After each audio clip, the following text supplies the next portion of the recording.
Bankers was formed in 1879, so we're one of the old guys. We're 135 years old this year. Our headquarters are in Chicago. We have administrative offices in Carmel, Indiana. Those of you that are NBA fans have probably noticed that the Bankers Life Fieldhouse is the home of the Indiana Pacers. So we got a lot of visibility through that. Unfortunately, we lost last week. Our sister company is Colonial Penn, and it's interesting, Colonial Penn is smaller than Bankers, but more people know Colonial Penn, and that's the power of television advertising.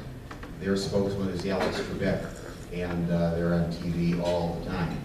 The spokesman for Bankers for some 30 years was Paul Harvey. How many of you remember Paul Harvey? See, everybody knows that, and the rest of the story is. So that's given us a lot of notoriety through the years. Bankers has about 250 offices in the United States. We have about $14 billion in assets, and we're traded on the New York Stock Exchange. So it's a pretty substantial company. The mission of Bankers is to secure one's retirement. Our demographics are usually age 50 and above. About 95% of our business is done to people 50 and above. And the idea about securing one's retirement is very important. There's two main things that can upset somebody's retirement. Number one, health issues.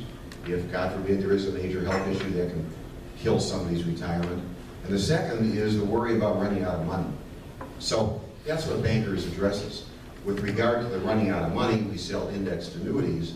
With regard to the health issues, we sell Medicare supplements that tack onto your Medicare so you don't have to pay any out-of-pocket costs.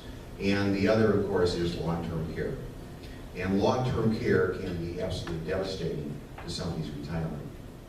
Right now, 70% of us over the age of 65 will need some type of long-term care. 70%. It's a huge number, and that's a government statistic. Also, factors that affect things like long-term care are Medicare does not cover it. A lot of people think it does. Used to. Until 1997, Medicare paid for long-term care, but then the government found it was too expensive, so that was one of the first things they cut out of Medicare.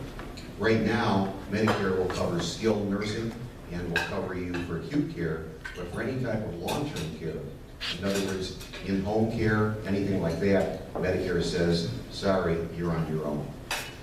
Another interesting fact is every 70 seconds, somebody is diagnosed with Alzheimer's. It's a terrifying statistic and a terrifying disease. Long-term care will help take care of those expenses.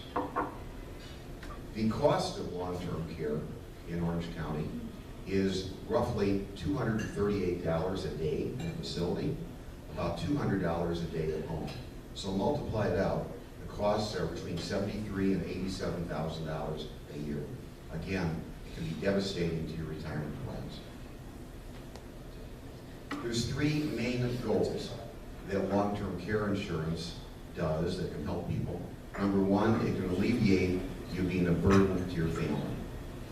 We've seen so many times that the person that has long-term care, that has Alzheimer's, they're really okay. They don't care. It's the family that really gets stressed and really gets disabled. It's a terrible thing. Second is long-term care can protect your assets. So with those numbers, $73,000 to $87,000 a year, you can see what it can do to your retirement plans. And thirdly, long-term care insurance can also enable you to live at home, which is where people want to live these days, not in a facility. Finally, there's three ways to pay for long-term care. One, you can self-insure, which is what a lot of people are doing now. They don't want to know about long-term care.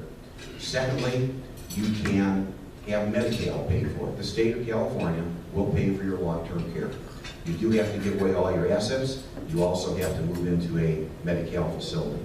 Not something anybody wants to do. And the third way to pay for long-term care is to transfer the risk to the insurance company and let the insurance company worry about it.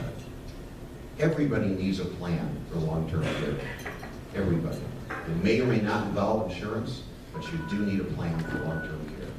I would be delighted to talk to anybody about it. I've got brochures in the back of the room. I've even got some seeds from, we're in partners with Alzheimer's, so we've got some forget-me-not seeds in the back. So please help yourself and take care of it. And again, I'd love to talk to any of you about instituting a plan for long-term care. Thank you.